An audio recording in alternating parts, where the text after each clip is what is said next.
me hit record. There we go. There you go. Excellent. Thank you for your introductions. Now we're going to, I just want to give a brief overview and then collect questions, the sort of things that we want to figure out. And unfortunately, questions may not be the right word. Maybe it's collect areas of interest or things that you would like us to explore together. But the basic overview is this is not in order, but it's an alphabetical order, so you can see that it's the ABCDs of the basics model of study. This is something that is a part of a project that a bunch of different Episcopalians began doing a little bit more than a decade ago, probably more like 15 years ago, in which it was the ABCs of faith. And then as they started working on it, they thought they needed to add a D because that seemed to be missing. So we call it the ABCs, but it's still it's the ABCDs of it. And that's Anglicanism, Bible, Christianity, and discipleship. And so that's not the order we'll go in. We're probably going to do something more like CBAD. But CBAD is probably less interesting than ABCD. So we'll do Christianity first, and so we'll dive into that. So that's the sort of basic concept of what we talk about when we're talking about Christianity. What's the big story? And we may also sort of take advantage of that time to do a little bit of history, get a little bit of the big picture stuff. Then Bible. So we'll talk a little bit about the Bible, where it comes from, different parts, what the big story in Scripture is. We'll then move on to Anglicanism to sort of talk about what, not just the Episcopal Church, but what is the sort of building blocks and foundation of the faith at the big picture level. But it could also be when we want to talk about and dig into, like, why we have weird names for random things. I mean, that could be part of what you want to talk about. But that's the kind of thing I need a heads up on so I can do some research. Because I honestly, outside of the stuff we use all the time, like the bowl that you wash your hands in at the table, that's the lavabo bowl. I can tell you what it's called. I can't tell you why we call it that, honestly. I would actually have to look that up. But that would be, we could get into the nitty-gritty of some of that ridiculousness if you'd like, or if you want to talk about the sort of some of why we do things. So that's a great collaborative time where we sort of dig into the parts that sort of are most interesting to us. And then the last part is discipleship, which is ultimately, like, how do we practice this thing that we're doing? Like, why are we doing it? Why do we do this thing? And what goes into it? So that's the sort of big picture piece. During that last section is also going to be the time where we talk a bit about, what it looks like. So I don't know about you, but it's kind of like when, like when you go to get married, for instance. I know some of you know this experience and some of you don't, but this sort of sense of there's a lot of focus on the day. Like, there's a lot of focus on all the steps that lead up to the day. There's a lot of focus on the day. And then once that's over, there's like, oh, Life, what, life begins in earnest. what's Yeah. next, right? Then that's the What's rest next? of your life. And so there's a sort of sense in which you planned, like sometimes you plan for things in the abstract, but the sort of like profound swimming of doing this thing, of getting your life together to sort of make this plunge, it's so overwhelming that you get to this end and you're like, oh geez, I did not actually plan for like the day after. Right? You have your honeymoon, but like what happens like the day you walk in? Like maybe you whisk yourselves off, and maybe it's not the day after, maybe it's 2 weeks after. But like you come home and you're like, okay, now I have to live with this person, right? Or now I have this other stuff. What do I do now? And I think it's so for some people when it's confirmation or being received into the church, or being a part of some of a new group and sort of making it official, there's sometimes that sort of sensation of like, oh shoot, I've been focused on this, but what happens now that I'm in? What happens when I'm part of the team? And we don't necessarily plan ahead for what that looks like. So I want to invite, that's one of the things about that conversation. It gets us into thinking about what happens next. So given that just sort of basic outline, what are some of the things that you would like to learn, or some things you want to some questions you might have? I'm gonna type them on the screen and collect some ideas. So what are some of the things that you're interested in? Well, heck, this is Lisa. I got a lot of things I'm interested in and want to learn. I was raised Episcopalian. That's, my mother for generations and generations. I mean, basically, I was taught that it was the Church of England in America. And I know from our conversations that is not necessarily true of what we are as Episcopalians in the Anglican Church. So I've been reading about that. So I'm very interested in history. Now, at the same time, I've just been taking some notes here. The building blocks, the names, the traditions, the rituals. That's what I would like to know more about. I was baptized and confirmed. But still, I think there are things that I need to go back to as far as the rituals and meanings of all of that. The discipleship. Now, I don't know. I know that probably you all know about this, but I have like the heebie-jeebies about that because I was in a really, really bad place where they told me that I was a disciple of Jesus, blah, blah, blah. It was really bizarre and against what anything Jesus would have taught. So I would like to know about the true discipleship of Jesus. Marriage, I married a Catholic. And when I was growing up, my family on my father's side was Irish Catholic. My mom's side was Episcopalian.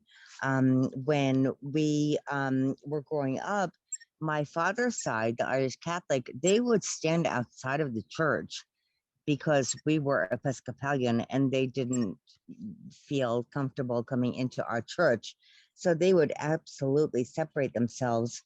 And when I married my Catholic husband, basically he told me I couldn't marry him unless I converted to Catholicism. And I said I would not do that.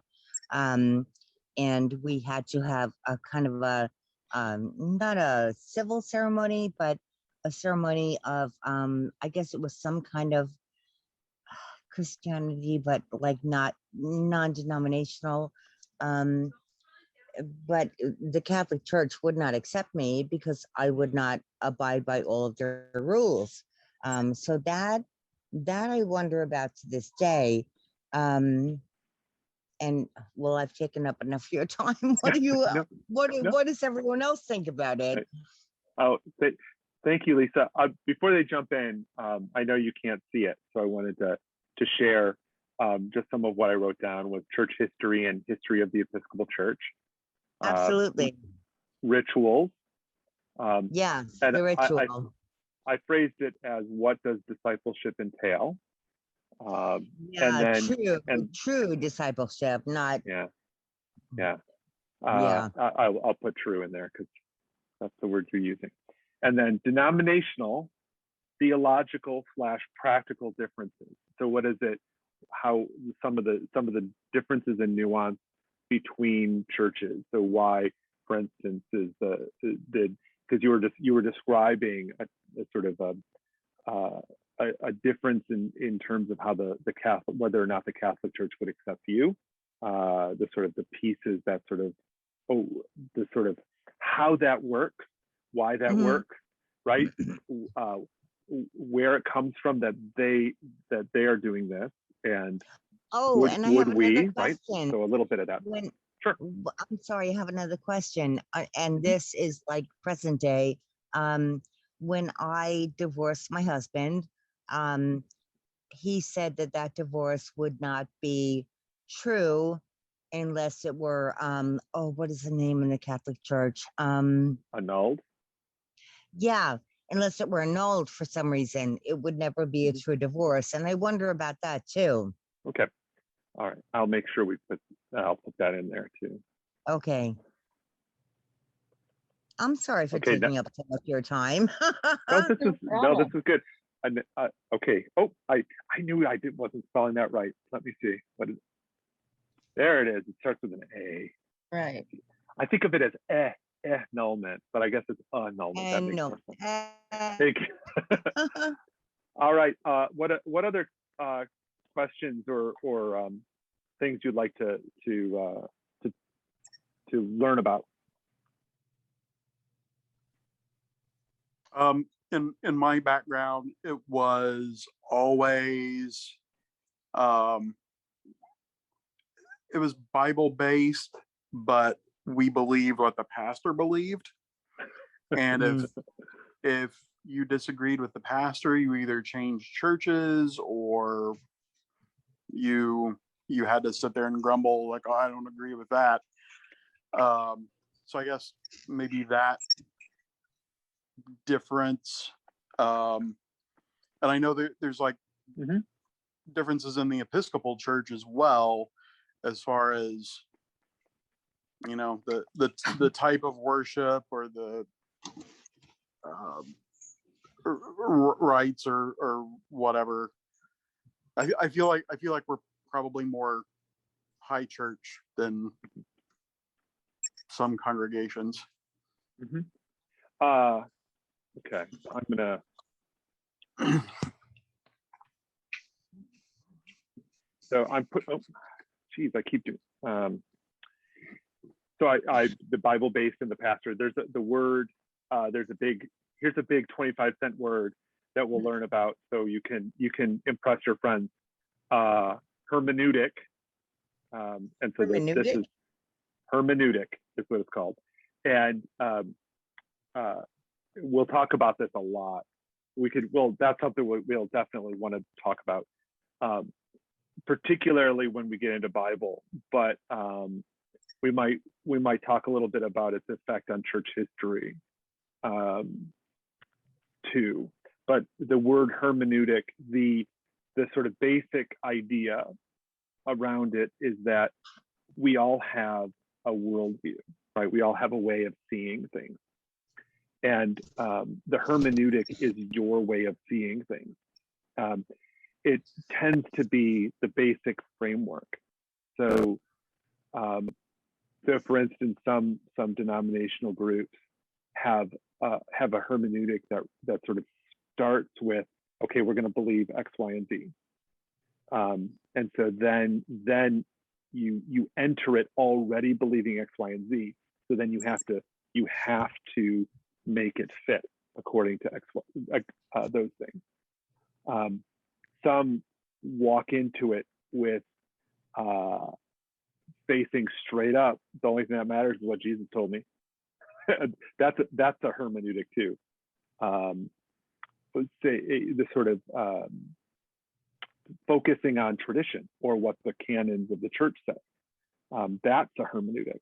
So it's a way of it's a way of helping us identify what it is we enter the conversation with, what it is, how it is that we see the things that we see and say and believe the things we believe. So we'll definitely be talking about that. And I just put a note putting that in here, this language of high and low church. That's something that we can definitely talk a little bit about. That this is these aren't necessarily easy to understand or deal with, but this is often how we talk about different aspects of the church.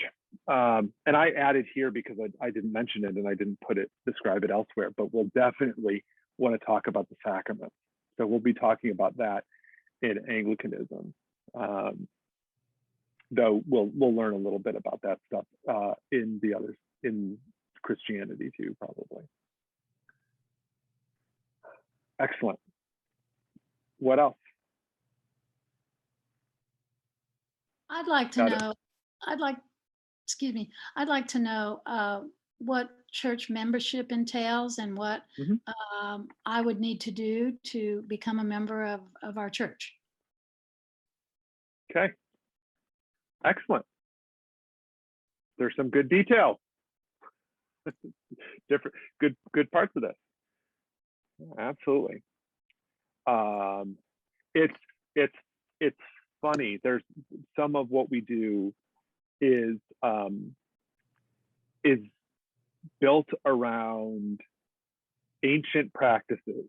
Some of it is customs built around just what we did and made sense at the time, but we kept doing them for a long time. And some of it really is just like, oh, we need to solve a problem. Let's figure it out.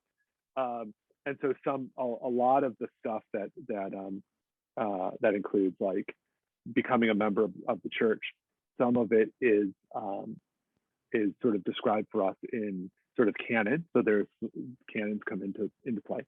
And some of it is how we decide to organize ourselves locally. So we'll definitely be going into that. Great. What else? Anything else that's, and certainly we can add to this list as we go. So I might invite us, I haven't decided whether it's a beginning of the gathering or end of gathering kind of time, but maybe that's one of the things that we'll do, we can do at the end of our time together. Each time is to sort of say, okay, what other sort of new questions, or what are some of the things that we need to make sure we cover? Because sometimes it's stuff we'll be talking about something and it'll bring up some questions or some ideas that you need to deal with, or that you're curious about. Well, since I'm a returning Episcopalian, yeah, I'm interested in the true discipleship. And I've heard the word hermeneutics, but I've never understood what it was talking about. Yeah. So that would be nice to know. Yeah. And well, I just automatically, sacraments to me means ritual, and I'm a historically based person. So ritual is a way I feel connected to the past, present, and ongoing into the future. Excellent. So I'd like to explore that. Okay. Well, this is a good list then, and I'm going to come back to stop sharing my screen with you guys. What we're gonna do now, and is just in because in part because I'm planning for us to go primarily like to get most of what we want to get done within the first 45 minutes, because then knowing that we may have some people who want to join for the Bible study that's going to start at 7, some people are eager beavers, and so they might jump on early. So I don't want to like plan for us to have like to be deep in conversation at 6:50 and then have newcomers jump in and be like, okay, what are we all talking about? Right. So I'd like us to have, so we can end with soft conversation. That's the sort of like, okay, so what are some of the things that you're thinking about now? So that's the sort of pattern I'm envisioning for us to follow. So we'll get the like the heavy stuff out of the way, and then get into the sort of softer conversation at the end. Is the basic, one of the things that I'm hoping for us in terms of time frame is, and sort of why I set it up this way, is that I'd like the bishop will be visiting us in the beginning of November, and so that sort of, in a sense, over the summer I was trying to figure out how to get us together, and so I was planning on just doing something anyway, 6 to 8 weeks, and the timing just sort of happened for me, and just I was like, how about we just do it? And so like, let's just get started. And so so I'm actually, instead of the 6 weeks that I've been planning, this is going to be probably a total of 9 weeks. So it's a little bit longer than I had anticipated. But in this way, it gives us a chance to sort of like breathe into this thing, and then at the end of our time, from now until the end of October, hopefully we'll feel confident and feel like it's appropriate. And so when the bishop comes to visit, and if you're able to be here for that, I think all 3 of you would be received, unless you've never, I don't know about your status, Johnny, like where you would be, but you all have been confirmed. Have you been confirmed? Yes. Yeah. And so, or maybe anyway. So when the bishop arrives, I shouldn't be putting you all on the spot. When the bishop comes, what we'll do is we have the opportunity to do confirmation, reception, and sort of reaffirmation. So sometimes people who want to reaffirm their participation in the church can come and do that. So we will have a big crop. Some people will be confirmed, some people will be received. But if you've already been confirmed in the Catholic, Lutheran, I think it depends. I'll have to do a little bit of research. Methodist, probably UCC. I think those count as being confirmed, so you could be received into the church. Otherwise, I think we have to do confirmation as counting, and then that'll give us. So that's the basic timeline. I'm going to be putting up on the website as we go some documents, so I'll be able to get you. When we gather, or perhaps I'll send you all email, and so you can find a link to documents. So it's essentially just to make sure that we get the right information and input into the books appropriately to make sure we have it all. So we will be doing that. Okay, and Lisa would like the link. She says she has lost it, so I have to find it again. Okay, excuse me so there's a part where I can like sort of talk and sort of pay attention while I click on buttons, and then sometimes my brain just kind of goes, what are you trying to do? So I apologize. Just want to get her reconnected. Oh, you know what? I could go this way. Jeez, why do I have to do that?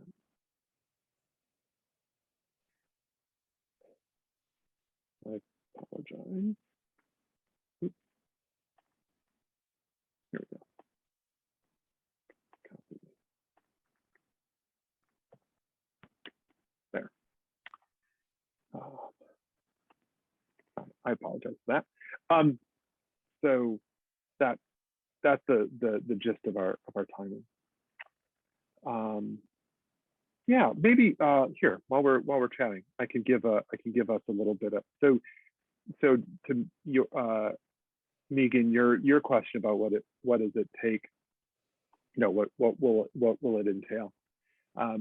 It essentially involves if we have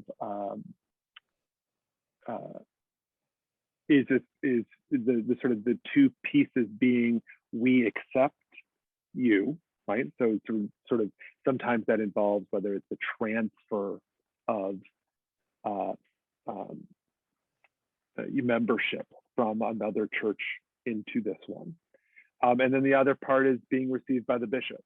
So, laying out of hands, but I don't know how she might want to do this for us. But essentially those are the two primary pieces. So, so one is just like pushing paperwork, and then the other part is having the bishop show up and say, here you are.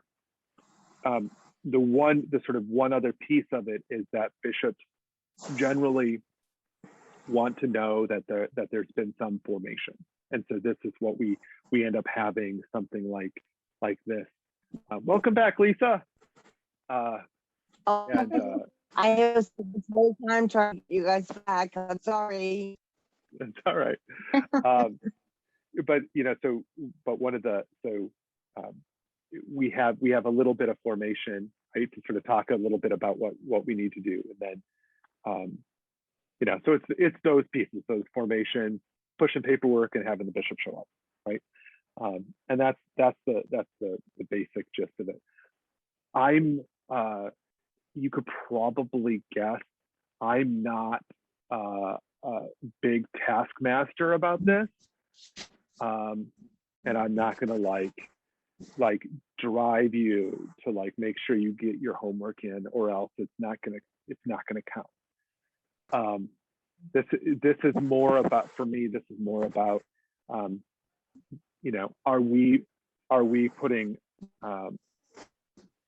are we putting enough of ourselves, enough of our work into it, right? And that ends up being the sort of piece. So the as much as we put into the process, the more we get out of it.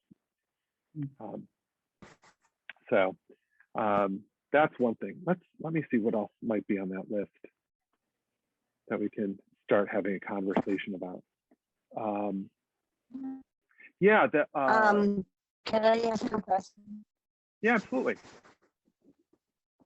Go ahead, Lisa. Okay, so here's my question. I was obviously raised in now coming from New York, which was my last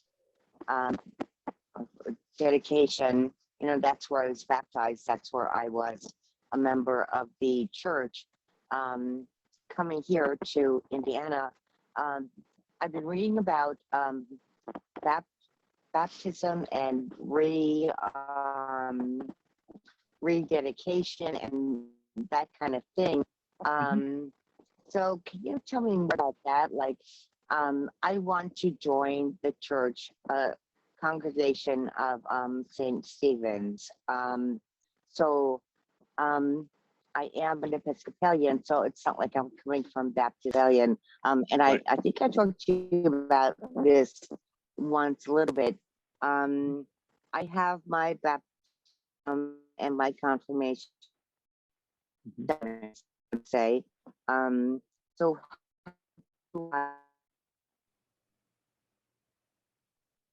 really, just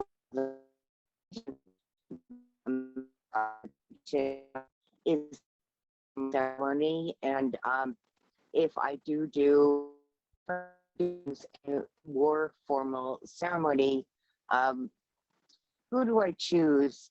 Like, who can I choose? And because there are so many of you that I would want to choose, and if you were one of them, would the bishop have to come in then to do that ceremony? Yeah. So that is one of the things that would happen when generally when the bishop visits, or at a diocesan confirmation service. So we do confirmations, receptions, and reaffirmations at the same time. Okay, so I think it would probably be, what do you think? It would be a reaffirmation? So it would be a reaffirmation. So that would be, and the bishop will be here early November. So we actually have that coming up pretty soon. So that would be a possibility. The other piece, as I was telling Megan, there's a paper pushing part. Right. For you to become a member, there's the paper pushing becomes an internal memorandum. So whereas if you were coming from outside of the church, I don't think you need to worry too much about getting it, because there isn't really a form. So sometimes you sort of, if you were coming from the Lutheran church, I might say ask them for a letter of transfer. Right. In this case, coming from the Episcopal Church, that's what we would do. So we would figure out, I have my transcript where of you're. yours. Yeah, so we figure out where you're officially a member, which may be wherever you were confirmed, Right. but unless you've transferred it somewhere else. So then we could just ask them and contact them, and then transfer your membership here, and then that would be, and that you would become a member at that moment. But if you'd like to, but in this case, the sort of being able to do that in connection with the reaffirmation might be a great opportunity to celebrate with other people, right? And so we're coming into the faith, coming into this, our tradition, into this congregation at the same time, and be able to have a group of people with you. That might be worth it, right? Does that make sense? Yeah, it does. Is there so I know when I was baptized, I had a godmother and godfather. So now when you're doing a reaffirmation, is there a limit as to how many people can sponsor you? I think it's just a logistical thing. I think we might want to invite some people, but I don't think there has to be an official number. Though I think we ought to have at least 2 generally, and then if you have more than 2, that is fine. Okay. So I did once hear about I think the most I've ever heard in a wedding party was 12 on each side. So I mean, so if you needed 24 people, I suppose like that would be, there are worse things in the world. I'm getting more. Yeah, excellent. No, good question, Lisa. Yeah, so we just have just a couple more minutes. I will allow you to jump off the call at any time, and don't feel like I'm like I will be judging you. But we're gonna move into Bible study here in about 4 minutes. And No, so I would you're like welcome to to stay. read for that. Yeah. You're welcome to stay. And this was one that I think it'll be interesting. I suspect we may have some people joining us in a couple minutes. Okay. I'll take, while we wait, we have 3 minutes. So I'll just take another shot at one of the other questions while we're here. The question about high and low church is one I think we'll come back to multiple times. But one thing that I do appreciate about the challenge of trying to figure out how different churches are. And so essentially it's sort of like what we end up doing is trying to look at things along like a line, like and we sort of create a line graph. And so sometimes we think it's either or, so it's one thing or another thing. And so a lot of our thinking is we call that binary, one of two, like ones and zeros. But Right. so a lot of the way we think of things is Catholic or Protestant. Now there are more options than that, but that's how we think of it, as one or the other. And then sometimes we also think about a line graph. So we're from one end of a line to there are two extremes, and then people sit somewhere along the line. But we also know in reality, that there are actually more markers than just these kinds of markers, and so we have to live in these different parts of a more complex graph. So that's all of this rambling is to say how we try to understand what church looks like. We're trying to fit it in ways that make sense. So we create these signifiers, and one of those signifiers that we use is describing the church as high and low. High being more formal, low being less formal. We also do the same thing. There's formality. We also do the same with traditional. So we say we can refer to the tradition as being high tradition and low tradition. That being slightly different than formal, right? So there are some really informal Catholics who have a very, very high tradition, right? You can also have very low tradition Baptists who are very, very liturgical, right? So there are ways in which these things overlap. So that being the case, now we normally think, when we think of and use these terms high and low, we tend to think of, we use high to describe more formal, liturgical, traditional, putting scare quotes around that, churches. So the Episcopal Church, the Catholic Church, big parts of the Lutheran Church, the Orthodox Church. And then low is more less formal and also less linked to traditional practices, right? So the lower the church, that often has less formal. Now we also do the same thing with theology. So high and low actually gets complicated because we do high Christology and low Christology. Like we actually sort of make this really, really messy in a way that doesn't make sense. But anyway, that's the sort of intro to this concept that we certainly can explore later. I'm going to stop recording now.